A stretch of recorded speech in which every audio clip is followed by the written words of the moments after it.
জ্যান্ত শিং মাছ তো।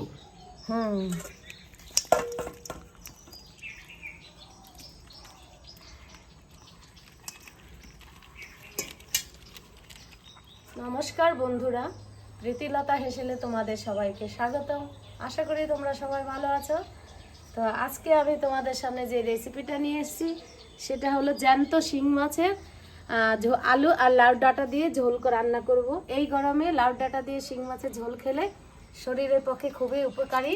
তো চলো আমি আগে শিং মাছটাকে কেটে নিই। তো লাফাচ্ছ তো? হ্যাঁ, একদম লাফাচ্ছে, পুরো জ্যান্ত তো। দেখো আমি মাছটাকে কিভাবে কাটি। এই মাছ কিন্তু ছাই ছাড়া কাটা অসম্ভব, একদমই কাটা যাবে না।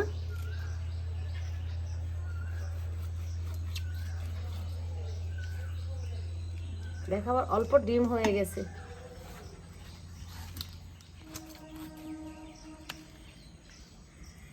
প্রত্যেকটা মাছে ডিম হয়ে গেছে।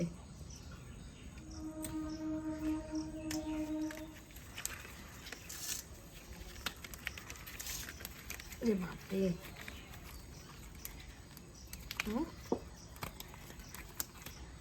ধরতেই পারছি না।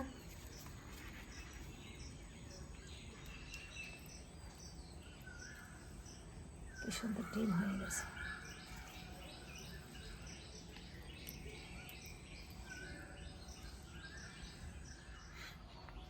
দেখো বন্ধুরা, আমি মাথাগুলোকে কেটে একদম ঘষে পরিষ্কার করে নিয়েছি। এবার এই মাছের ভিতরে একটা রগ থাকে, সেটাকে বের করে পিস পিস করে নেব। আর সেটা বের করার জন্য দেখো নিয়েছি একটা নারকেলের শলা, এটা দিয়ে আমি রগটাকে বের করব।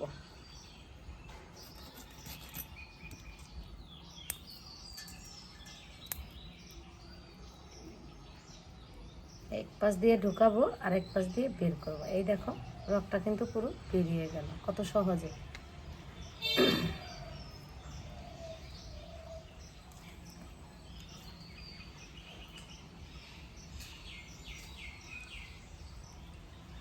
পিস করে নেব এইভাবে।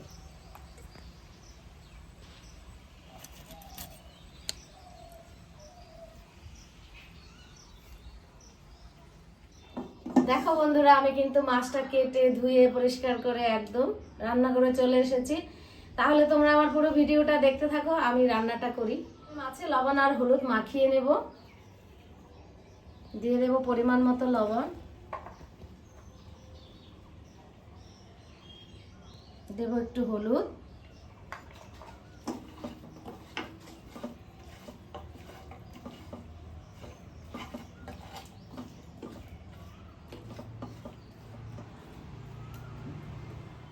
আমি উনান জ্বালিয়ে কড়াই বসিয়ে দিয়েছি। কড়াই গরমও হয়ে গেছে। আমি তেল দিয়ে দেব মাছ ভাজার জন্য। তেলটা গরম হতে থাকুক, ততক্ষণে আমি মশলাগুলো বেটে নিই। প্রথমে আমি বেটে নেব, এক টুকরো আদা নিয়েছি, আদাটাকে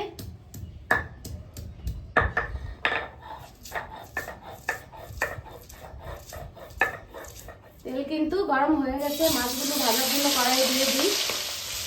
মাছগুলো কিন্তু খুব ফাটছে, তেলে দেওয়ার পরে ঢেকে না দিলে আমি পুড়ে যাবো তেল ছিটকে। আদা জিরে,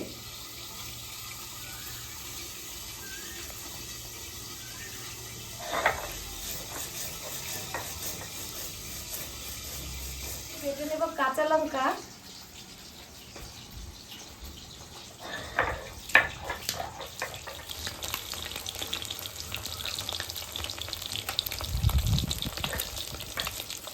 মাছগুলোকে আমি একদম লাল লাল করে দেখো ভেজে নিয়ে নামিয়ে নিয়েছি সবগুলো মাছ। এবার ওই মাছ ভাজার তেলের মধ্যে দিয়ে দেব কিছুটা ফোড়নের জন্য কালো জিরে, আর দেখো ছোট্ট একটা তেজপাতা।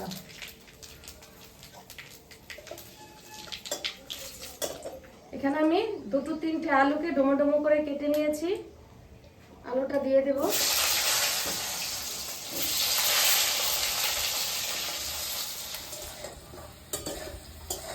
আলুগুলো ভাজা হয়ে গেছে। আমি এবার একে একে মশলাগুলোকে দিয়ে দেব। বেটে রাখা আদা, দিয়ে দেবো কাঁচা লঙ্কা, দেবো সাদা জিরে, দিব হলুদ গুঁড়া, দেব 1 চামচ পরিমাণে লাল লঙ্কার গুঁড়া। একটু জল দিয়ে নেড়ে চেড়ে মশলাটাকে ভালো করে মিশিয়ে কষিয়ে নেব। মশলা কিন্তু প্রায় কষানো হয়ে গেছে। আমি এই অবস্থাতে এই লাউয়ের ডাঁটাটা দিয়ে দেব।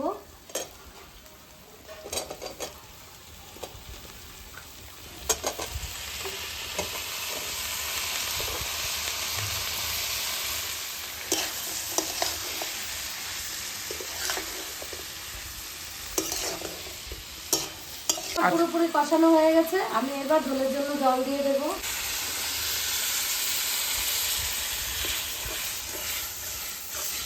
ফুটে গেছে। আমি এবার ভেজে রাখা মাছগুলোকে ঝোলের মধ্যে ছেড়ে দেব।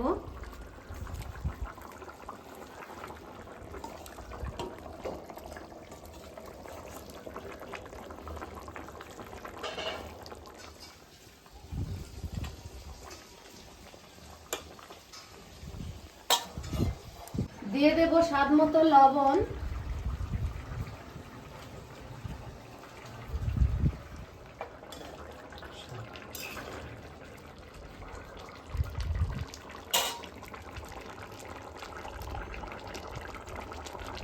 মাছ রান্না পুরোপুরি কমপ্লিট।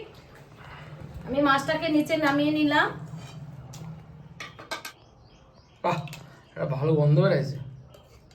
খেতেও আশা করছি ভালোই হবে, কারণ তাজা শিং মাছের ঝোল যেইভাবেই রান্না করো না কেন খেতে কিন্তু অসাধারণ লাগে।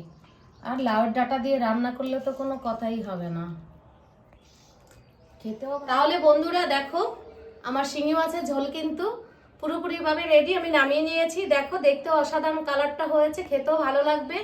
তবে তোমাদের যদি এই রেসিপি ভালো লাগে তোমরা অবশ্যই বাড়িতে রান্না করে খাবে, আর খেতে কেমন হয় আমাকে একটু কমেন্ট করে জানাবে। আর যদি ভালো লাগে তাহলে আমার চ্যানেলের পাশে থেকে একটা লাইক, একটা কমেন্ট আর সাবস্ক্রাইব, নতুন বন্ধুরা সাবস্ক্রাইব করে সবাই ভালো থাকবে, সুস্থ থাকবে, খুব সাবধানে থাকবে।